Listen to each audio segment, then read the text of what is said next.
अब चलते हैं दिवेर की तरफ। दिवेर में जो सलीमा सुल्तान था, जो कि अकबर का चाचा था, और वो दिवेर थाना का इंचार्ज था।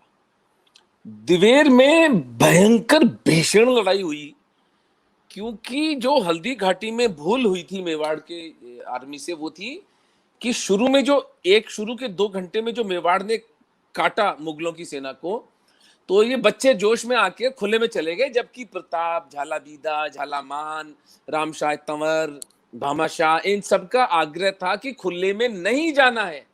मेवाड़ की आर्मी से 3 गुनी मुगल आर्मी है, खुले में जाओगे तो मारे जाओगे।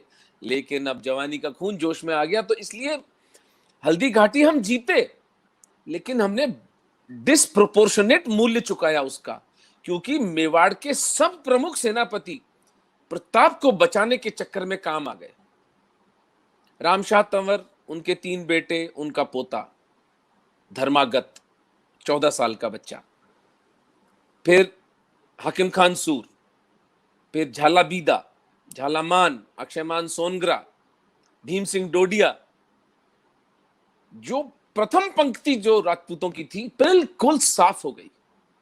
केवल भामाशाह और ताराशाह, जो जबरदस्त वॉरियर्स थे, दोनों ओसवाल जैन, दोनों भाई थे, ये बचते हैं। और प्रताप और great second category, third category के राजपूत रिट्रीट कर पाते हैं। आधी से अधिक सेना मेवाड़ की हल्दी घाटी में वीरगति को प्राप्त होती है। यद्यपि हम हल्दी घाटी जीतते हैं, लेकिन बहुत एक अनएक्सपेक्टेड मूल्य पर। दिवेर में प्रताप ये गलती नहीं करते हैं।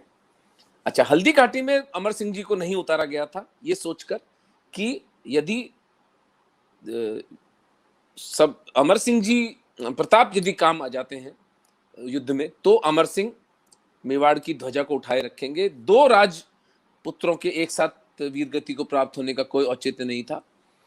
लेकिन दिवेर में मुख्य सेनापति अमर सिंह जी थे, भामाशाह थे, ताराशाह थे, प्रताप थे, और तब तक शक्ति सिंह जी, जो इनके छोटे भाई, जिनको की देशद्रोही और धर्मद्रोही कहा जाता है, वो पूर्ण रूप से अकबर को छोड़कर मेवाड़ के साथ ज्वाइन कर चुके थे। भैंसरोडगढ़ उनकी एक जागीर थी, और उनके 17 पुत्र थे, जिनको आज भी शक्तावत कहा जाता है।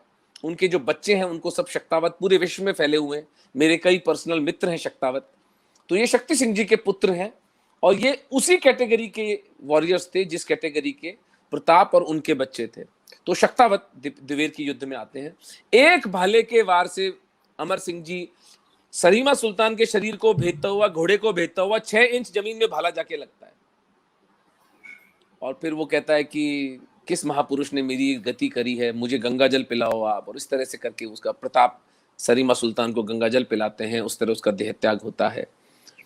1583 के दिवेर के युद्ध के पश्चात 15 वर्ष तक बहलोल खां का जो हाल करते हैं प्रताप, उसको उसके शरीर और घोड़े समेत बीच से जो काटा था, पूरे मानव इतिहास में आपको ऐसा कोई उदाहरण नहीं मिलेगा कि एक योद्धा ने दूसरे योद्धा को शरीर के साथ घोड़े समेत काट डाला हो।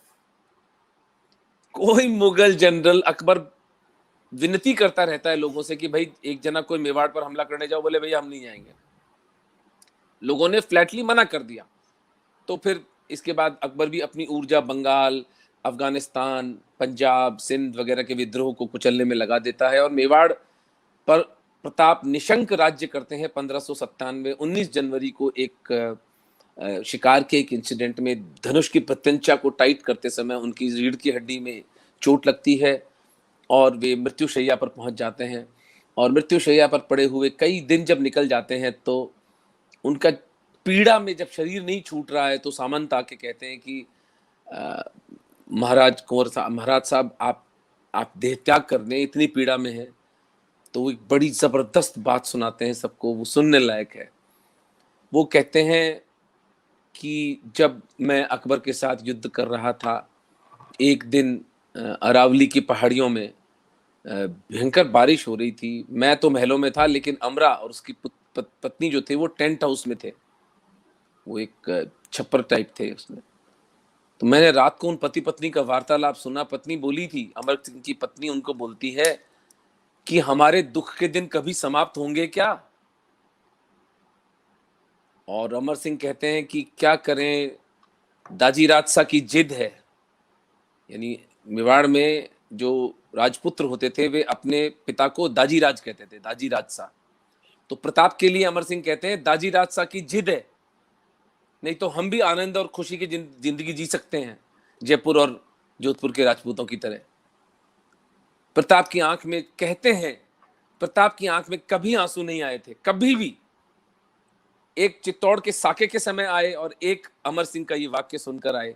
अगले दिन सुबह उन्होंने मीटिंग बुलाई अपने सामंतों की और उन्होंने कहा कि मैं ये बात सुनी है मैंने तेरे मुंह से अमर, और अमर सिंह जी उनका पैर पकड़ के उनसे क्षमा मांगते हैं और सामंतों से वो वचन लेते हैं कि अगर ये संधि करे तो इसकी हत्या कर देना, ये आदेश मैं तुम्हें दे रहा हूं, प्रताप कहते हैं। और अपनी मृत्यु शैया पर वो अपने सामंतों को और अपने पुत्र को बुलाकर फिर उनसे प्रण लेते हैं कि कुछ भी हो जाए तुम मुगलों के साथ संधि नहीं करोगे। और अमर सिंह जी ये वचन उनको देते हैं।